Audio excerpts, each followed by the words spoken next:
নমস্কার বন্ধুরা, আশা করি সবাই খুব ভালো আছো। শুভমিতা ব্লগে সবাইকে স্বাগত জানাই।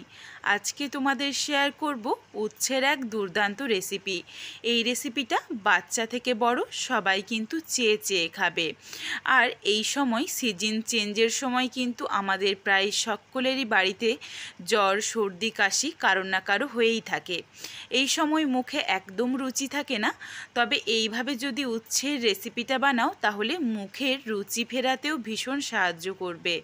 তোমাদের কাছে আমার একটাই অনুরোধ রইল, বাড়িতে অবশ্যই একবার হলেও উচ্ছের এই রেসিপিটা বানিয়ে দেখো, তারপর আমায় কমেন্ট করে জানিও রেসিপিটা তোমাদের কেমন লাগলো। তাহলে চলো রেসিপিটা দেখে নেওয়া যাক। রেসিপিটা কেউ স্কিপ করো না, স্কিপ করলে কিন্তু আমি কি পদ্ধতিতে রেসিপিটা বানালাম সেটা যদি না তোমরা বুঝতে পারো তখন কিন্তু রেসিপিটা খেতে একদমই ভালো হবে না। এইভাবে উচ্ছেটা বানালে কিন্তু তেতো ভাব একদমই থাকে না। এইদিকে দেখো, প্রথমে আমি একটা মাঝারি সাইজের আলুকে একদম ছোট্ট ছোট্ট করে টুকরো করে কেটে নিয়েছি, আর উচ্ছেগুলোকে পাতলা পাতলা করে কেটে নিয়েছি। উচ্ছের ভেতরের বীজগুলো কিন্তু ফেলে দিয়েছি। এরপর একটা কড়াই বসিয়ে কড়াইয়ের মধ্যে দুটো শুকনো লঙ্কা ফাটিয়ে দিয়ে দিলাম। তোমরা যেমন ঝাল খেতে পছন্দ করো সেই বুঝে শুকনো লঙ্কাটা দিয়ে দিও, তবে বাড়ির বাচ্চারা যদি রেসিপিটা খায় তাহলে কিন্তু শুকনো লঙ্কাটা না দিয়েও তোমরা এই রেসিপিটা বানিয়ে নিতে পারো। অনবরত নাড়াচাড়া করে সুন্দর লালচে রং ধরিয়ে শুকনো লঙ্কাটা ভেজে রেখে দিলাম। এই কড়াইয়ের মধ্যে দিয়ে দিচ্ছি 2 চামচ পরিমাণে গোটা পোস্ত। পোস্তটাকে নাড়াচাড়া করে ভেজে নিচ্ছি। প্রায় 3 থেকে 4 সেকেন্ডের মতো গ্যাসের ফ্লেমটা অন ছিল। এরপর গ্যাসের ফ্লেমটা অফ করে দিয়েছি। শুকনো লঙ্কা ভাজার সময় কিন্তু কড়াইটা বেশ গরম হয়ে গিয়েছিল। এই গরমের মধ্যেই পোস্তটাও হালকা করে ভাজা হয়ে গেছে। পোস্তর মধ্যে কিন্তু কোনো রকম কালার আসা যাবে না। পোস্তটা তুলে রেখে দিলাম। এরপর ওই কড়াইয়ের মধ্যে আমি দিয়ে দিচ্ছি প্রায় 4 থেকে 5 চামচ পরিমাণে সাদা তেল।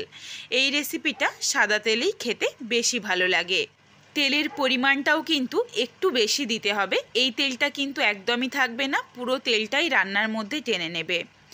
এইভাবে রান্নাটা করলে কিন্তু তেতো হবে না, তেল কম দিলে কিন্তু তখন তেতোর ভাবটাও চলে আসে।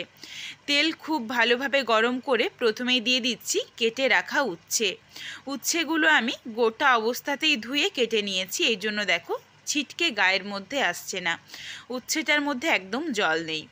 উচ্ছেটা দেওয়ার পর গ্যাসের ফ্লেম হাইতে রেখেছি। হাইতে রেখেই 1 মিনিট মতো উচ্ছেটাকে নাড়াচাড়া করে নেব। এখন উচ্ছের মধ্যে লবণ দেব না, লবণ কিন্তু আমি পরে ব্যবহার করব। এখানে দেখো 1 মিনিটের মতো উচ্ছেটাকে নাড়াচাড়া করে নিয়েছি, আর চারিদিকে কিন্তু ছড়িয়ে ছড়িয়ে রাখছি। 1 মিনিটের বেশি আর নাড়াচাড়া করা যাবে না। এরপর দিয়ে দিচ্ছি টুকরো করে কেটে রাখা আলু। আলুটা দেওয়ার পর এখন আমি এখানে স্বাদ অনুযায়ী লবণ দিয়ে দেব। উচ্ছে আর আলুর পরিমাণ অনুযায়ী লবণটা দিয়ে দিলাম। এরপর নাড়াচাড়া করব, তবে গ্যাসের ফ্লেম হাইতে রাখবো। আলুগুলো একদম ছোট্ট ছোট্ট করে টুকরো করা রয়েছে, একদম কিন্তু রান্নাটা হতে বেশি সময় লাগবে না। আর তেলও বেশি রয়েছে, তেলের মধ্যে কিন্তু আলুটা নাড়তে নাড়তেই খুব সহজেই একদম সেদ্ধ হয়ে ভাজা হয়ে যাবে। চারিদিকে ছড়িয়ে ছড়িয়ে দিচ্ছি, এক জায়গায় স্তূপ করে রাখবো না, তাহলেও কিন্তু তেতো ভাবটা চলে আসবে। একবার করে নেড়ে দিচ্ছি আর চারিদিকে ছড়িয়ে রাখছি। এখন কিন্তু গ্যাসের ফ্লেমটা মিডিয়ামে করে দিয়েছি। আলু একটা ভেঙে দেখিয়ে দিচ্ছি, দেখো তোমাদের আলুটা প্রায় 70% মতো সেদ্ধ হয়ে গেছে। এরপর দিয়ে দিচ্ছি সামান্য একটু হলুদের গুঁড়ো। হলুদের গুঁড়ো দিয়ে নাড়াচাড়া করে মিশিয়ে নিয়েছি, আর মাঝখানটা একটু ফাঁকা করে নিলাম তেলের জায়গাটা, যাতে মাঝে তেলটা থাকে। এরপর দিয়ে দিলাম প্রায় 2 থেকে 3 কোয়ার মতো রসুন কুচি। মাঝে রসুনটা দিয়ে নাড়াচাড়া করে একটু মিশিয়েই এরপর সবজির সাথে রসুনটা ভালোভাবে মিশিয়ে নিলাম। এরপর এখানে একে একে করে আমি আরও কিছু অ্যাড করব। প্রথমেই দিয়ে দিচ্ছি একটা কাঁচা লঙ্কা কুচি। এই রেসিপিটার মধ্যে কিন্তু কাঁচা লঙ্কা স্মেলটাও ভীষণ ভালো লাগে। আবারও বলছি, ঝালটা কিন্তু তোমরা নিজেদের স্বাদ মতো ব্যবহার করো। দিয়ে দিলাম বড় সাইজের 2টো পেঁয়াজ কুচি, আর মাঝারি সাইজের একটা টমেটোকে একদম ছোট্ট ছোট্ট করে কিন্তু কুচি করে নিতে হবে। এগুলো দেওয়ার পর সামান্য একটু লবণ দিয়ে দিয়েছি যাতে টমেটোটাও নরম হয়ে যায় আর পেঁয়াজটাও সহজে নরম হয়ে যায়। প্রথমে যে একবার লবণ দিয়েছিলাম সেটা কিন্তু উচ্ছে আর আলুর পরিমাণ বুঝে। এখন দিলাম পেঁয়াজ আর টমেটোর পরিমাণ বুঝে একদম সামান্য একটু লবণ। এরপর অনবরত নাড়াচাড়া করে নিচ্ছি আর চারিদিকে ছড়িয়ে রাখছি। এদিকে দেখো শুকনো লঙ্কা আর পোস্ত, যেটাকে আমি দুইভাবে ভেজে নিয়েছিলাম, দুটোকেই কিন্তু আলাদা আলাদা করে গুঁড়ো করে নিয়েছি।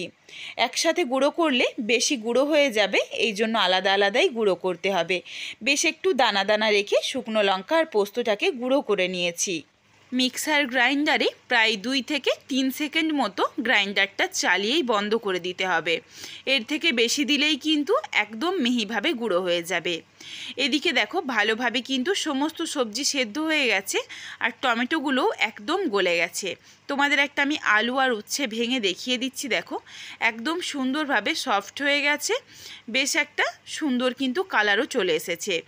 এরপর এখানে দিয়ে দিচ্ছি ভেজে গুঁড়ো করে রাখা শুকনো লঙ্কা আর পোস্ত কিন্তু অল্প একটু রেখে দিয়েছি, পুরোটা দিইনি, সেটা আমি পরে ব্যবহার করব।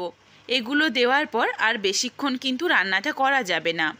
এই শুকনো লঙ্কা আর পোস্তর গুঁড়োটা দেওয়ার পর প্রায় 5 থেকে 7 সেকেন্ড মতো গ্যাসের ফ্লেমটা অন রেখেছিলাম। এরপর গ্যাসের ফ্লেমটা অফ করে দিয়েছি, নইলে কিন্তু এই সুন্দর যে একটা রোস্টেড পোস্ত স্মেল বা শুকনো লঙ্কার স্মেল সেটা কিন্তু নষ্ট হয়ে যাবে। এতটা সুন্দর একটা স্মেল এসেছে রান্নাটার থেকে, একদম গোটা রান্নাঘর কিন্তু মম করছে গন্ধে।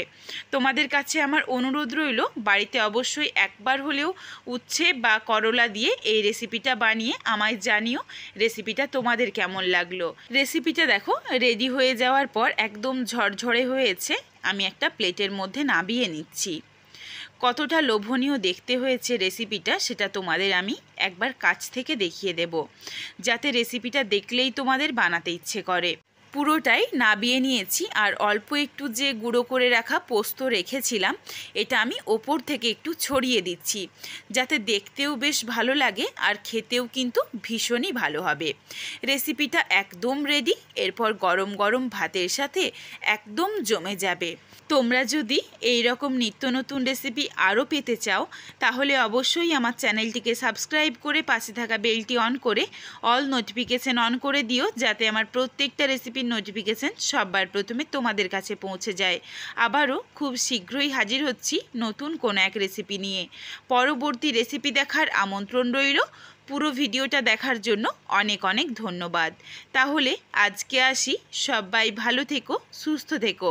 আবারও খুব শীঘ্রই হাজির হচ্ছি কিন্তু নতুন কোনো এক রেসিপির সাথে।